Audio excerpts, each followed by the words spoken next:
రాకేష్ గారు, పుల్లారావు గారు చెప్తున్నదాన్ని అంటే మొన్న కూడా ఇదే చర్చ జరిగింది. ఇప్పుడు సరే అసెంబ్లీలో ఓట్ షేర్ కొంచెం తేడా ఉండొచ్చు, కానీ ఓట్ షేర్ వల్ల సీట్లు ఎక్కువ తేడా, ఓట్ షేర్లో పెద్ద మచ్ డిఫరెన్స్ ఏం లేదు.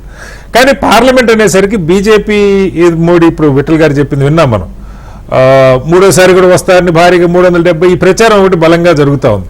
ఏంటంటే మీది ఇప్పటిదాకా అసలు అభ్యర్థుల కసరత్తు కానీ ఇప్పుడు కాంగ్రెస్లో కొంత జరుగుతూ ఉంది, బీజేపీలో ఆల్రెడీ అభ్యర్థులు దాదాపుగా 6-8 అభ్యర్థులు ఫైనల్ అయిపోయినట్టే వార్తలు వస్తూ ఉన్నాయి. మీ కసరత్తు ఏం జరుగుతుంది, మీ క్యాంపెయిన్ కానీ అసలు ఇప్పుడు మీరు ఇవాళ యాజ్ ఇట్ ఈస్గా ఫీల్డ్లో చూస్తే బీఆర్ఎస్ ప్రచారంలో లేదు, ముఖ్యమంత్రి గారి సమావేశాలు అవుతున్నాయి, బీజేపీ 5 క్లస్టర్లో ప్యారలల్గా ఎదుగుతూ ఉన్నారు. ఏంటి మీ బీఆర్ఎస్ పరిస్థితి? సార్ ఫస్ట్ ఆఫ్ ఆల్ ఏదైతే పెద్దలు పుల్లారావు గారు చెప్పినట్టుగా గతంలో అంటే ఏదైతే ప్రాంతీయ పార్టీ ఏది కూడా కనుమరుగు కాలేదనే దానికి ఎంత ఎగ్జాంపుల్ అంటే మేము పిల్లలం అప్పటికి 89లో అంటే అప్పటి వరకు 84లో జరిగిన ఎలక్షన్లలో టీడీపీ ప్రధాన ప్రతిపక్షంగా ఉంది, జాతీయ స్థాయిలో ప్రధాన ప్రతిపక్షం. అప్పుడు ఆ రోజు 432 వచ్చాయి. 32 వచ్చిన తర్వాత ప్రధాన ప్రతిపక్షంగా ఉండే. నెక్స్ట్ 89కి వచ్చేసరికి 2 సీట్లకే పరిమితమైంది సార్ టీడీపీ పార్టీ. అయినా కానీ వాళ్ళు ఆ రోజు మనం అంటే సస్టైన్ అయ్యి నెక్స్ట్ గవర్నమెంట్ కూడా ఫామ్ చేశారు. కాబట్టి నేను ఏమంటున్నా అంటే ఈ రోజు ఉన్నటువంటి మా బీఆర్ఎస్ పరిస్థితిలో మేము తప్పకుండా మళ్ళీ గతంలో ఏదైతే స్థానాలు దక్కించుకున్నామో మళ్ళీ 9 స్థానాలు గెలిచినాం. ఈసారి ఇంకొకటి యాడ్ చేసుకొని 10 గెలుస్తామని, డబుల్ డిజిట్కి వెళ్తాం, 10 గెలుస్తామా 14 గెలుస్తాం అనేది మా పార్టీ. అండ్ నెక్స్ట్ వచ్చేసి నేను ఏమంటాను అంటే ఇక్కడ ఉన్నటువంటి జాతీయ పార్టీలకు అన్నిటికంటే ముందు ఎమ్మెల్యే ఎలక్షన్లు అయిపోయిన వెంటనే ఎంపీ స్థానాల వైజ్గా మొత్తం కోఆర్డినేషన్ మీటింగ్లు పెట్టేసి ఎక్కడ మనం ఎందుకు మనం దానిలో విఫలం చెందాం ఎమ్మెల్యే ఎలక్షన్లు అని చెప్పేసి ఒక సమగ్రమైన మేధోమథనం కార్యక్రమం జరిగింది సార్. ఆ జరిగిన క్రమంలో మాకు అందరు కూడా ఎంపీ క్యాండిడేట్లు ఎవరు అనేది పార్టీ ఆల్రెడీ నిర్ణయం తీసుకున్నది. వాళ్ళు ఎక్కడెక్కడ ఎవరెవరు ఈ ఎలక్షన్ బీజేపీ కంటే తెలంగాణలో బీఆర్ఎస్ కి కాంగ్రెస్ కి అగ్ని పరీక్ష. మీరేమో గెలుచుకోలేకపోతే పార్టీ ఎమ్మెల్యేలు ఉంటారో జారిపోతారో ఈ సమస్య అన్ని పార్టీలు ఫేస్ చేసేది. వీళ్ళు కొత్తగా గవర్నమెంట్లోకి వచ్చిన పార్టీ సరిపడా ఎంపీ సీట్లు రాకపోతే అది కూడా ఒక రిమార్క్ అయ్యే పరిస్థితి. ఒక మాట చెప్తాను సార్ సింపుల్ గా, నిజంగానే ఇక్కడ ప్రధాన ప్రతిపక్షం బీజేపీ ఉన్నది ఉంటే లేకపోతే బీజేపీ అధికారంలో ఉన్నదంటే మీరు అన్న జారిపోతారా మిగిలిపోతారా ఉండిపోతారా అనేది ఉండేది. ఈ రోజు కాంగ్రెస్ పార్టీ నేను ఏమంటున్నా అంటే గుంజుకోవాలని నమ్మకం ఉంది సార్. ఆల్రెడీ హిమాచల్ ప్రదేశ్ లో వాళ్ళే గుంజుకుంటున్నారు సార్, మనం కాదు కదా. నేను ఏమంటున్నా అంటే కాబట్టి దాని గురించి పక్కన పెడితే ఇప్పుడు ప్రధానంగా ఏమంటున్నా అంటే మేము సమీక్షించుకున్నాం, ఆల్రెడీ అభ్యర్థులను డిక్లేర్ చేశారు. సరే ఇంత ఆర్భాటంగా ఉండకపోవచ్చు కానీ ఆల్రెడీ మా అభ్యర్థులందరూ కూడా క్షేత్రస్థాయిలో అందరూ కూడా పర్యటించడం జరుగుతుంది.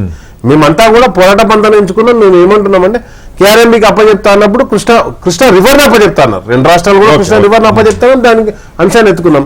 ఈరోజు మేడిగడ్డ అంశాన్ని తీసుకుని దాన్ని కూడా తీసుకొని పోరాట స్ఫూర్తితో ముందుకు పోతున్నాం. మేము ఒకటే చెప్తున్నాం, మేము అమలు చేసిన పథకాలు ఏమేమి అమలు చేసామో ప్రజలకు చెప్తున్నాం.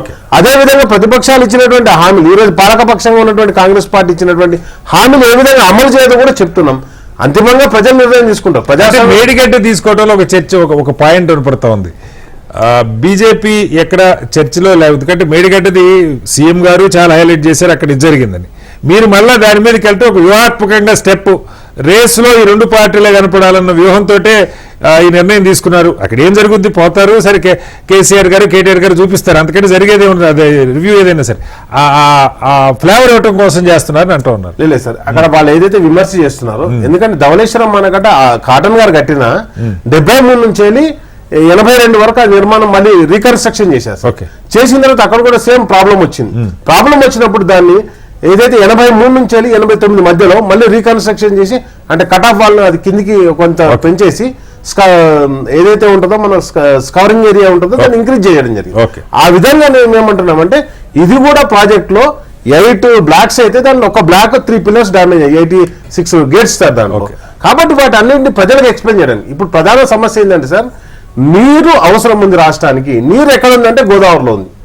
గోదావరిలో ప్రాణహిత దగ్గర ఉంది, ఇంద్రావతి దగ్గర ఉంది, అదేవిధంగా శబరి దగ్గర ఉంది సార్.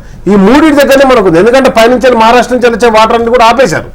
ఆ వాటర్ ని ఏ విధంగా తీసుకొని మనం సస్టైన్ కావాలనేది ఆలోచించాలి తప్పితే పార్టీలుగా వివిధ మొత్తానికి అయితే ఎల్లుండి మీరు 21వ తారీఖు వెళ్ళే పరిస్థితి 1వ తారీఖు నాడు ఈరోజు మా కేటీఆర్ గారు మా వర్కింగ్ ప్రెసిడెంట్ డిక్లేర్ చేశారు. తప్పకుండా దాని గురించి ప్రజలకు ఎక్స్ప్లెయిన్ చేయడానికి ఒక సమస్య వచ్చినప్పుడు ప్రజల పక్షాలు ప్రజాస్వామ్యం బ్యూటీ ఆఫ్ ప్రజాస్వామ్యం ఏంటి సార్, మనం ప్రజలకు ఎక్స్ప్లెయిన్ చేయాలి. ఎక్స్ప్లెయిన్ చేస్తాం సార్.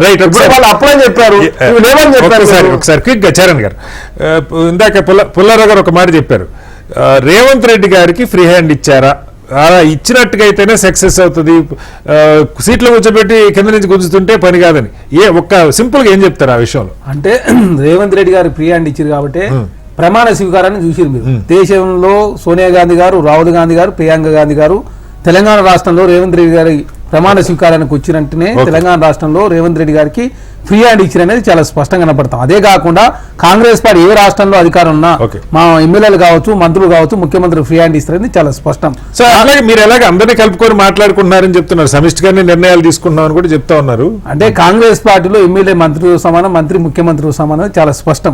ఏ రాష్ట్రాన్ని మీరు చెక్ చేసుకోండి. మీరు చూసిన ఇంతకుముందు తెలంగాణ రాష్ట్రంలో బీఆర్ఎస్ పార్టీ అధికారులు ఉన్నప్పుడు మంత్రులకు స్వేచ్ఛ లేదు, మంత్రులు ఈ స్థాయిలో రివ్యూ చేసిన అడుగుతున్నారు సార్ మీ దగ్గర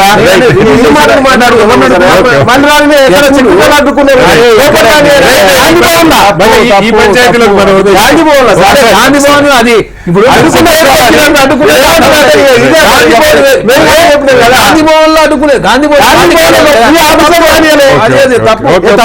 అధికారే మా ఆఫీస్ లో ఏదైతే బయలు వస్తున్నప్పుడు మా పార్టీ మనకి విఠల్ గారి దగ్గర విఠల్ గారు పుల్లారావు గారు ఒక సీరియస్ అబ్జర్వేషన్, ఆయన సీనియర్ అనలిస్ట్, ఆయన చెప్తున్నది ఏంటంటే సరే ఎవరికి వాళ్ళు సీట్లు వస్తాయని ఎక్స్పెక్ట్ చేయొచ్చు, కానీ కాంగ్రెస్ ఆబ్వియస్లీ ఎలాగ అధికారంలో ఉంది బెటర్ పర్ఫార్మెన్స్ చేయడానికి అవకాశం ఉంటుంది. బీఆర్ఎస్ నిన్నటిదాకా అధికారంలో ఉండి 39 సీట్లు ప్లస్ కన్సిడరబుల్ ఓటు 30% పైగా ఓటు వచ్చినటువంటి పార్టీ, 34% ఓట్లు వచ్చినటువంటి పార్టీ ఓవర్ నైట్ ఏమి ఇదైపోదు అనేది వారి అబ్జర్వేషన్. అంటే రీజనల్ పార్టీ కాబట్టి మరింత దాని ఇంపాక్ట్ ఉంటుందని. సో అల్టిమేట్ గా బీజేపీకే లాస్ అనేది పుల్లారావు గారి విశ్లేషణ. ఏం చెప్తారు? తెలంగాణలో సార్, దేశంలో కాదు తెలంగాణలో మన పాయింట్ చెప్పండి.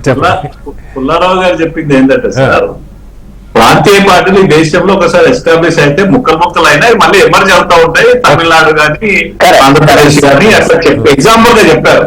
కానీ ఇప్పుడు సమస్య బీఆర్ఎస్ తోటి కానీ టీఆర్ఎస్ సమస్య ఏంటంటే వాళ్ళు ఇప్పుడు ప్రాంతీయ పార్టీ కాదు, వాళ్ళే చెప్తున్నారు వాళ్ళు జాతీయ పార్టీ. తెలంగాణ రాష్ట్ర సమితి అనే పదాన్ని తీసేసుకొని ఇవాళ భారత రాష్ట్ర సమితి పెట్టడం ద్వారా వాళ్ళకి ఎలాంటి రిజల్ట్స్ వచ్చిందో తెలుసు.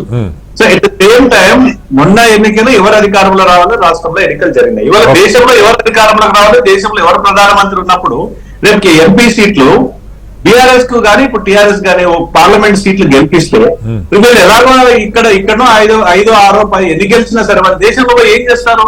తెలంగాణ సార్ మీరు వినట్లా, తెలంగాణ చెప్తా ఉన్నారు.